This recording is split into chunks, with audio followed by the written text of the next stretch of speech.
Hey, what's up you guys? Bloody Jacob here to bring you my weekly review of The Walking Dead on AMC. This week we've seen Season 7, Episode 6, which was called Swear. And yeah, I apologize for lateness of this review, but I just had some personal things going on last night, so it got delayed a little bit. But I just watched the episode a little bit ago, and of course I want to get my thoughts out on it. And immediately, I just want to address how people have bashed this episode. Like even before I watched it, I just seen like these comments all over my feed on like any post about The Walking Dead, saying how bad it was, how much people apparently hated this episode. Some people calling it the worst of the season, or like some even said like the worst of the series. So. I gotta say, I disagree. I personally really like this episode. I'll be honest. I'm not gonna try to go with the majority, the weird majority here. I'm gonna say and be honest. I really like this episode. I don't see why it was so bad. I know people are a little bit frustrated with the show right now because it's probably moving at a slower pace than some people would like. I know people mostly just want to see more of the Rick and Negan stuff and the big points of that. And I get annoyed with people like that, because a lot of them are action junkies. A lot of them want to like have immediate gratification and stuff like that.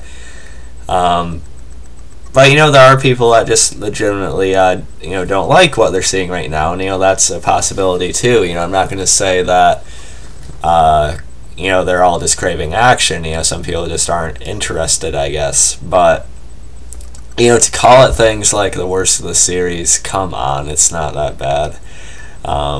It certainly wasn't a bad episode at all, and my feelings on The Walking Dead so far this season, I think it's been a really good first half, overall. And I personally, this is probably one of my favorites of the season so far. It's hard to compete with the premiere, as brutal and emotionally draining as that was. I liked the premiere quite a bit. I also really liked Episode 4, Service. I liked Episode 3, Cell. The second episode with the Kingdom and such, it was okay for what it was, and Go-Getters was alright too. But I actually liked Swear quite a bit more than Go-Getters and the Kingdom episode, I think, for me anyway. And people say this is also a complete filler episode. No, not entirely. Because this episode wasn't a complete waste of time, really. I mean, okay, to be honest, did this whole Tara story need like over an hour or anything like that? No, probably not. They probably could have mixed what was going on with Tara in with another episode, and they probably could have cut Tara a few times in another episode and basically told the same story in less time. So in a way, it is kind of obvious that they are trying to pad out the season a little bit. They are trying to stretch it out a little bit, to fill out more of the episode numbers. But this episode wasn't a complete waste of time either, because, well, for one, I actually really like Tara. About a year or so ago, I did a video about my top 10 favorite characters alive and dead. Or, I did a video on my top 5 favorite characters still alive. And Tara was on that list. And it was good to check in with her again. Of course, we haven't seen her for a while because Alana Masterson, who plays Tara, she got pregnant, so she couldn't be on the show for a little while. Of course, while she was the giving birth and things like that. I can keep someone busy, believe it or not. So it was good to check in with her again. Of course, her and Heath had went on that 2-week run. So in a way, it was probably a little bit too long since we've seen her, but how could she really help that? But I like Tara quite a bit. I find her to be pretty entertaining.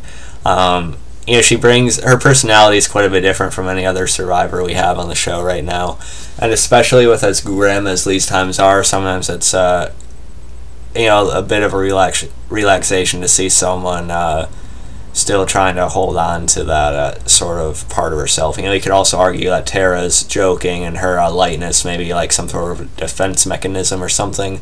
Maybe that's part of it too. But I just find her to be a little bit more unique than some of the other characters, at least as far as personalities go. And Tara is proving herself to be a legitimate survivor too. You know, with the way she handles herself. You know, she's on par with some of the others for sure.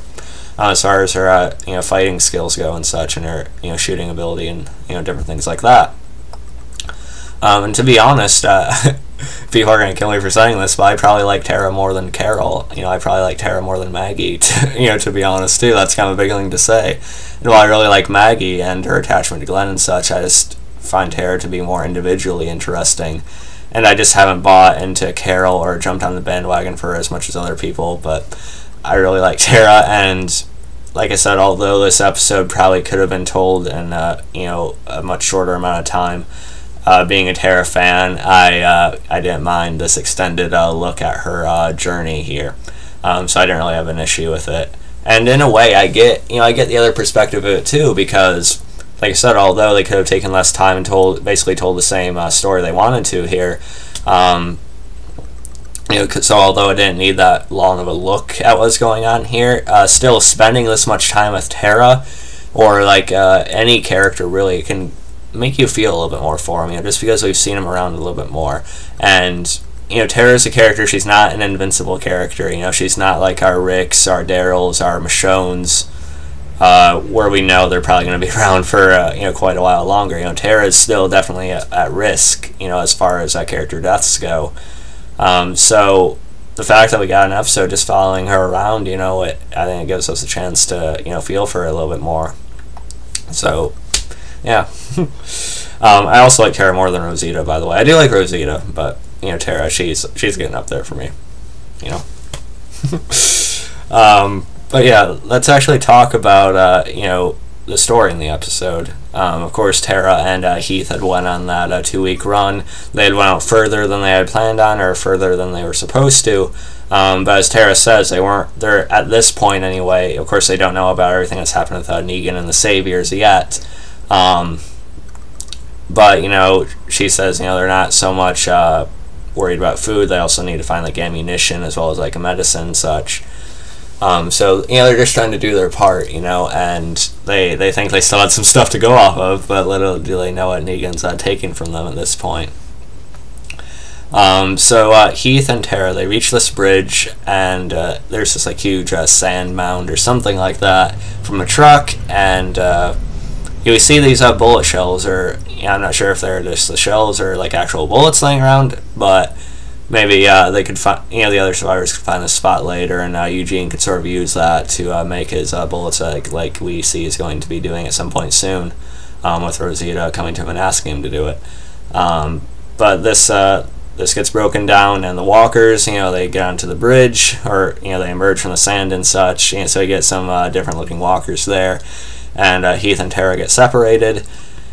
And at first it seems like Heath leaves Tara behind, but we see a little bit later in sort of a flashback that Heath had actually come back for her, but she had sort of fallen off the bridge, or she might have also thrown herself off the bridge in a way too, to sort of get away from the walkers, because they were, like all, like there's like 3 of them on her, and she's like, barely able to push them off. So that may have been a way to separate herself too, who knows, but they get separated, and Tara, she wakes up on the shore. I like the different setting for, some people have said, I haven't read as much of the comics as others have, but some people say this is a group from the comics called the Oceansiders or something like that. But I like the setting for them here. We haven't really seen like a beach, shore type area really on The Walking Dead. We've seen things like that like on Fear. But to see this type of environment on The Walking Dead, it's a little bit different. But of course, it's still nearby a lot of the woods, foresty area we're used to. And then Tara, she meets this group. She has left a couple bottles of water, as well as like this dried salted fish by this younger girl named Cindy. But she sort of sneaks into the group. She does it to check to see if it's safe, to see actually what's going on. Because Tara, she comes from a different walk of life, like Trev Shantu says. It's kind of still nice to have her around in another way because she comes from, like, our Season 3 time, I mean, not Season 3, I mean our Season 4. That's when she first showed up, when with the whole live bait thing and the governor stuff. So because she trusted the governor, she's extra paranoid about who she's, dealing her loyalties out to. Because she doesn't want to, like, hurt people or, like, be a part of hurting people like she was with the governor again. So the fact that she is checking these people out and sort of looking in on them sort of makes sense from her perspective for sure. And just in general, that's a good rule to actually know what you're getting into before just, like, walking on in or something like that, right? Or just go in guns a-blazing. You want to check these people out, too. And so... we see that's an all, supposedly like an all-female community. They come after her. They say they normally kill her, but Tara's able to take one of them down. I think her name was Beatrice or something like that.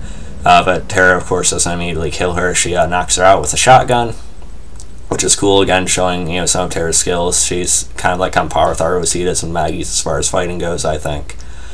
I also like Tara a hell of a lot more than Sasha, by the way. I don't like Sasha that much at all. But anyway, so as we go along throughout the episode, we find out that this group, or these women, are actually a result of more of the Saviors' dealings. So in a way, this episode is also good just to show how far the Saviors' reach has gotten. Because we find out that the Saviors and Negan... we don't know if Negan did this himself or it was how his group of saviors in the area dealt with these people. But either way, they apparently killed all their men, 11 and over, so they pretty much killed children and as well as the grown adult men as a way to punish them, and they're still trying to control the women there. But I'm surprised Negan just won't like take them all or something like that. But so they left them there, and they're still trying to deal with them, but the woman escaped, and they went off, and they found this like fishing area and such, and that's why they're there now. They've remained a secret there for a little while, apparently, and they're paranoid about like letting any outsider in or letting any outsider see them and get away with it, because they don't want like any word to get back to any of the Saviors or anything like that. So Tara is able to find out about the Saviors. Of course, she is part of that group that Rick and the others killed at the satellite station. But now she just knows how much much of them there could actually be. She says they killed them, but then of course she finds out that it's just like a section, like a small part of them. There's going to be more, and they say they probably already got into her group, which they very much have. And Tara just finds out about that right at the end of the episode. But they let Tara live because they see she's not a bad person, and at first they want her to join the community, because that would save them the trouble of worrying that she could tell someone else about their existence, while also giving her a chance too.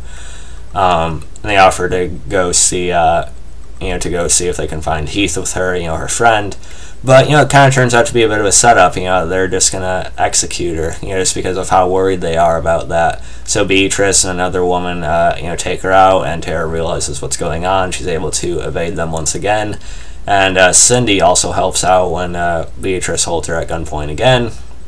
Again, Tara had gotten the better of her, but Beatrice had, of course, grabbed the gun and pointed it at her. And that's when Cindy comes down and, sort of knocks Beatrice down and helps Tara get away. She helps her get across the bridge, and there's this like mob of walkers that comes across the bridge again, and Cindy's able to cover Tara as she gets across, and Tara's sort of pushing back and forth on the walkers as she gets through. She does escape. Cindy is taken back to the ocean side. So yeah, and then we see this walker that looks like Heath at the end of the episode. We see like the dreads and how they're tied up and stuff. A little bit of a coincidence that there's a walker there that isn't Heath that looks like that, but it turned out to be a female walker, so Heath's probably still out there somewhere. We see these tire tracks, so maybe he was taken, maybe he got away somehow, I don't know. But I know the actor is a part of that new like 24 reboot series or something like that. So this is probably a way to still give him a chance to come back, but not have him like immediately around necessarily either. So it is what it is. Either way it goes. But you see Tara. She also finds like this gift shop, like souvenir type area, She puts on these like the big pink glasses and such, and she walks back to Alexandria wearing them, which is funny. Eugene spots her as he's on the lookout, and then Tara, she seems pretty happy to see him and things like that, but of course everything they've been through, you just see it on his face, and it doesn't show him telling her about it, but he does tell her about it, probably about Denise and such. Tara would also grab this like female Dr. Bobblehead probably to bring to Denise. Then of course she finds out what happened to her, and you just see how sort of down Tara's put by it after that.